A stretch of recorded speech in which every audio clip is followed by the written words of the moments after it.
Credit card का इस्तेमाल अगर आप करते हैं तो हर महीने उसकी स्टेटमेंट भी आपके पास आती होगी। तो आज इस वीडियो में हम समझेंगे कि क्रेडिट कार्ड की स्टेटमेंट होती क्या है। तो इसे समझें कि क्रेडिट कार्ड का इस्तेमाल करने वालों के पास ट्रांजैक्शन का ब्यौरा जो है वो स्टेटमेंट के रूप में हर महीने आता है और इसी को हम क्रेडिट कार्ड स्टेटमेंट कहते हैं।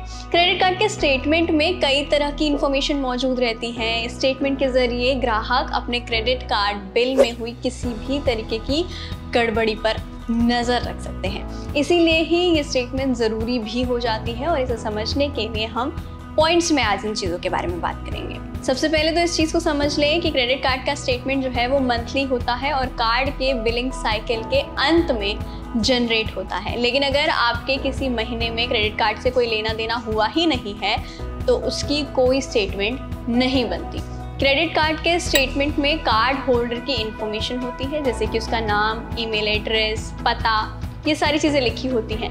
बिलिंग पीरियड का starting bill, interest rate, card के इस्तेमाल की information, previous bill, over limit fee, bank की शर्तों के बारे में इम्पॉर्टेंट इंफॉर्मेशन जो है वो भी स्टेटमेंट में मौजूद होती है। क्रेडिट स्टेटमेंट में ही एक शब्द आता है फ्री इंटरेस्ट पीरियड। ये क्या है इसको आपको बताते हैं। फ्री इंटरेस्ट पीरियड का मतलब ये होता है कि क्रेडिट कार्ड स्टेटमेंट के टॉप पर ही जो है स्टेटमेंट पीरियड दिया होता है, जो कि मंथली होता है।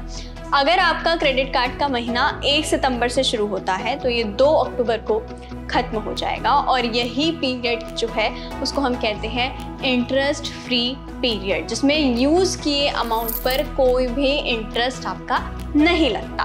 आमतौर पर क्रेडिट कार्ड का बिल चुकाने के लिए बैंक 55 दिनों के लिए इंटरेस्ट फ्री पीरियड आपको देता है।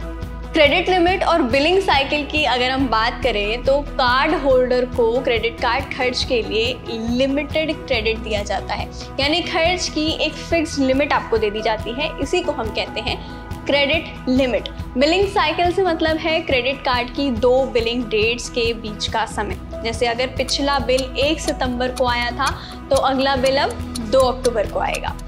इन दोनों तारीखों के बीच का जो समय है वो ही आपका कहलाता है बिलिंग साइकिल पीरियड।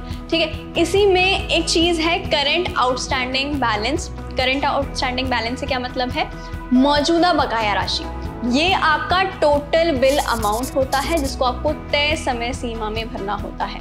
इसमें ध्यान रखने लायक बात यह है कि यदि आपने बीच में ही कुछ पैसों का भुगतान कर दिया है तो आपका करंट आउटस्टैंडिंग बैलेंस अपने आप ही कम हो जाएगा। इसकी इंफॉर्मेशन आप ट्रांजैक्शन हिस्ट्री में भी देख सकते हैं। इसे देखने पर पता चलता है कि क्रेडिट कार्ड अकाउंट में कितना पैसा जमा हुआ और कितना खर्च हुआ। अब समझते हैं पेमेंट ड्यू का क्या मतलब है। आपकी क्रेडिट स्टेटमेंट में सबसे इम्पॉर्टेंट चीज़ पेमेंट ड्यू ही होती है। ये क्रेडिट कार्ड बिल के भुगतान की आखिरी तारीख है। यहाँ पर ये भी समझें कि इस तारीख के बाद किए गए पेमेंट पर 2 तरह से चार्जेस लगते हैं। पहला, आपको बकाया अमाउंट पर इंटरेस्ट का भुगतान करना होगा और लेट पेमेंट फीस भी आपको यहाँ पर देनी होती है। लेट पेमेंट फीस जो है वो हर बैंकों की अलग अलग हो सकती है, पर अगर आप लेट पेमेंट फीस से बचना चाहते हैं तो आप मिनिमम अमाउंट को जो है वो पे करते रहिए टाइम टू टाइम। हालांकि कुछ समय के लिए, जब तक कि बाकी बचा बकाया बैलेंस आपकी स्टेटमेंट में रहता है, आपको उसके इंटरेस्ट का भुगतान करना ही पड़ेगा। अगर आप क्रेडिट के पूरे बिल का भुगतान नहीं कर सकते तो आप ड्यू डेट के अंदर ही मिनिमम बिल का पेमेंट कर सकते हैं, जिसे हम मिनिमम ड्यू डेट कहते हैं। ये कुल बकाया राशि का एक छोटा सा हिस्सा होता है।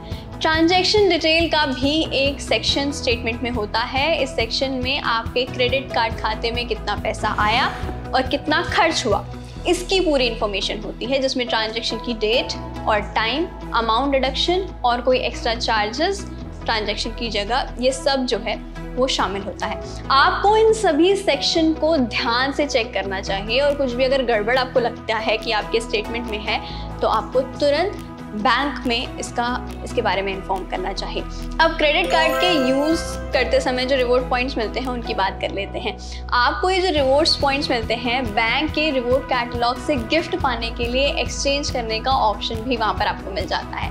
क्रेडिट कार्ड स्टेटमेंट में आमतौर पर कार्ड होल्डर के लिए चल रहे ऑफर्स के बारे में इन्फॉर्म करने के लिए एक सेक्शन होता है जहां पर वे इन रिवॉर्ड पॉइंट को रिडीम कर सकते हैं। इस तरीके से बैंक अपने कस्टमर की शॉपिंग के एक्सपीरियंस को और भी ज़्यादा बेहतर बनाने की कोशिश करते हैं और नए ऑफर्स के लिए कस्टमर को इन्फॉर्म भी टाइम टू टाइम करते रहते हैं। इस तरीके से आपकी पूरी क्रेडिट कार्ड स्टेटमेंट की डिटेल जो है वो आपके सामने होती है हर महीने। अभी भी अगर किसी तरीके का डाउट आपको क्रेडिट कार्ड की स्टेटमेंट को लेकर के है तो आप हमें कमेंट कर सकते हैं, क्योंकि वहाँ हम आपके सवालों का जवाब ज़रूर देंगे। और अगर क्रेडिट कार्ड को लेकर और भी किसी तरीके की कोई कन्फ्यूजन है तो सीधे यहाँ चले आइए, क्योंकि यहाँ मिलेगा आपके सवाल का हर एक जवाब। अंत में क्रेडिट कार्ड सही है, खुद भी समझें और दूसरों को भी समझाएं।